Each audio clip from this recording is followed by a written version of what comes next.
why produce used to suck. I saw this on my recommendation, and as a cabbage VTuber, I have to watch this. I know nowadays produce and stuff are like really good because we all have the technology and all the tranquilizer. I know nowadays we have all the technologies and all the chemicals and all that stuff. I know a bit of stuff about back in the day, how like food and vegetables are not like sanitized and all that stuff. Hopefully this guy named Sam O'Nilla Academy teach me more about how bad produce used to be. I'm pretty sure it's not that bad, right? But yeah, I'm excited. Let's see. Ooh, gentlemen.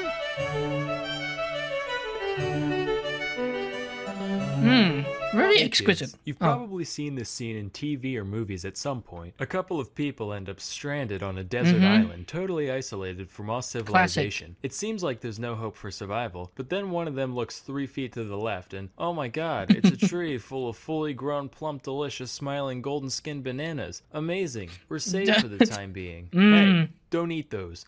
They're made of lies. What the See? fuck? Listen, why do fruit exist? For a delicious, nutritious snack for humans and animals alike to enjoy? Oh. I think he's dead. You didn't have to go throwing him into the sun like that. You're next, Susan!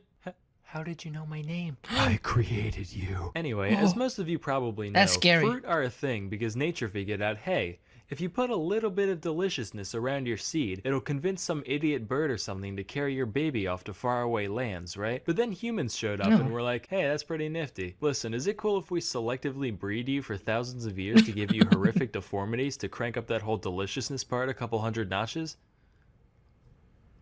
Alright, cool. Let's take a look at bananas, specifically the Cavendish variety that we all know and love. On the inside, Bananas! we got like I love 2% bananas. seeds, 93% delectable banana meat, and 5% that brown part at the bottom that your mom says I is hate that perfectly brown fine part. to eat, but you still don't trust. Great for a snack, terrible for reproducing efficiently. Yeah, I would never eat that brown part, man. I always like yuck it out. As much as I love sticking a banana in my as much as I love eating banana, I would never eat that brown part. Meanwhile, check out the thing I'm not racist. on the right here. That's Musa acuminata, one of the suspected ancestors of today's nanners. Much smaller and jam-packed with seeds, with just enough flesh in there to make it worth some smelly primate's time to crack open a yellow one with the boys. Here's another wild-type banana, Musa balbesiana. Less sweet, way starchier, harder to get into, hella seeds. Same shit, different day, really. But hey, if you stick that boy in the ground, you've got an okay chance of making a new banana tree. You bury a modern banana, all you're gonna end up with is a dirty banana. And not that one club in Miami. I mean an actual dirty banana. That's because, like a lot of cultivated fruit, culinary bananas are so inbred and malformed that they can't produce offspring even if they wanted to. So, word of advice for— Wait, really?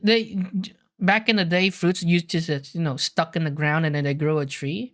I didn't know that. you men out there, if ever a lady points out how poorly endowed you are, just show her this JPEG. She'll say, wow, I didn't realize it was so potent and fertile. You really opened my eyes, thank you. Bananas aren't the only piece of produce to follow this pattern though, not by a long shot. For example, take the watermelon. According to Monsanto, everybody's favorite corporation, the first evidence of human cultivation of the watermelon dates back to Egypt around 5,000 years ago. Back then, they were only 2 inches in diameter, around the size of a tennis ball. Really? Watermelon grows on Egypt? I thought it would grow on like jungles and trees or like a big field or something. Egypt, the flesh was supposedly tough and bitter, much like that of a tennis ball. Of course, just as the growth of a delicious green baby takes time, so too did the evolution of the modern watermelon. Jesus fucking Christ, look at that tennis even ball. as late as the mid-1600s, watermelons looked way different from what we have today, as shown by this painting by Giovanni Stanchi. Notice the thicker rind, the larger seeds, and the weird segmentation on the inside. That's so Definitely different. A cooler still life subject, but ultimately inferior as a summertime snack. How about vegetables? Tell me, do you enjoy cabbage, Brussels sprouts, kale, collard greens, broccoli, or cauliflower? Love cabbage. I mean, I guess I like broccoli and cauliflower. The rest are kind of gross, though. Shut the Shut the fuck up. All 6 of these vegetables are actually the same thing. That means you like them all. That's not how that works. I'll be good. Anyway, these veggies are all not the sun again. Oh. just cultivars of the same species, Brassica oleracea, otherwise known as wild cabbage. Yes! Yes! Cabbage is the original vegetable. Every part of the Fuck plant is yeah. edible to some extent, but there's We not won. much of it to go around. So a bunch of different people throughout history said, Hell alright, what yeah. if we just take one specific part of the plant and go fucking insane with it? And that's what they did. Those who bred for giant leaves got kale, going for huge dense flower buds gets you broccoli, juicy engorged lateral leaf buds equal Brussels sprouts, etc. Speaking of segues, let's check out eggplants. The OG eggplant was first domesticated in India, where it can still be found in the wild today. Really? It looks nothing like an eggplant though. What They the actually resemble fuck? little green berries the size of grapes. The only thing it seems to have in common with the classic purple eggplant is how little both of them have in common with an egg. However, if we add the RGB percentage values of their color and merge their shapes, we do get what looks approximately like an egg. So I guess that solves that mystery. This whole transformation really is a testament to man's greatness though. That's like starting out with a frog and selectively breeding them until you end up with Grimace from McDonald's lore. What the Speaking of which, did what? you know Grimace? Grimace used to be evil and have 4 arms? This is a real thing. Nope, I didn't like know. to think that when they lopped off his extra limbs, all his evil energy went with him, and now there's Grimace just 2 shake. plump purple cylinders scampering around the countryside waiting to pull unsuspecting kids under ball pits, never to be seen again. That's just my McDonald's That's just headcanon really there. creepy. Anyway, back to whatever we were talking about. Next is corn, or sorry, maize. I call it corn like a normal Maize? person. If it was supposed to be called maize, these would be called mazes. Oh. Obviously, that's like the perfect opportunity, but they're not, so put an etymological sock in it. Or stocking. Anyway, I was totally expecting old corn to look like those baby corns you find in Chinese food and literally nowhere else. Turns out those actually are just baby corns. One suspected ancestor of corn is known as Teosinte, which looks like this. What? Gee whiz, Sam. 1, 2, 3, 4, 5, 6, 7, 8. 8 seeds? And that sure does look like That's garbage. 8? Good eye, Billy. That's because it was garbage. Whereas modern corn has a kernel count in the hundreds, Teosinte only has 5 to 12, with each one being encased in a hard shell that's basically impossible to get into short of boiling. How did this turn into this? I need to do more research after this stream, because how the fuck did... it or chipping How it did too. we The fact alternate that it? people decided to domesticate it in the first place makes sense once you realize that most grains are basically the same thing. But honestly, that just makes me wish people figured out how to turn a piece of wheat into a big chunk of whatever to gnaw on. This whole thing tumbleweed, disappointed I me think. so much that I actually moved it to the top of What? my list of reasons. What the fuck? Reasons not to visit Mayas. Corn is what bad.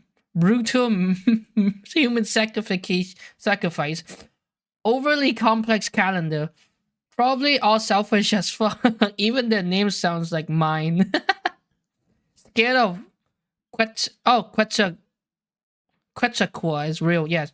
Not to visit the I mines if hate ever get a that time bird. machine. That bird is too big, Nonetheless, man. As you can That bird see, shouldn't human exist. endeavor can accomplish amazing things. And just as a few thousand years of selective breeding can turn this into this, a few hours of learning a week can turn you into, you know, a more talented and interesting version of you. And what better way to do that than with Same but smarter. Skillshare.com? Skillshare is an online learning community Oh, with okay. over 22,000 classes in technology, design, business, and more. Premium membership gives you unlimited access to high-quality classes on must-know topics, so you can improve your skills, unlock new opportunities, and do the work you love. They've got great courses in just about any creative pursuit you can think of. I used to be totally musically illiterate till I took this course. Then I made this. It doesn't look like then, like, you know, that they had any drama or anything. Just saying. Oh shit, he is busting some moves. Hey, hey, hey, hey.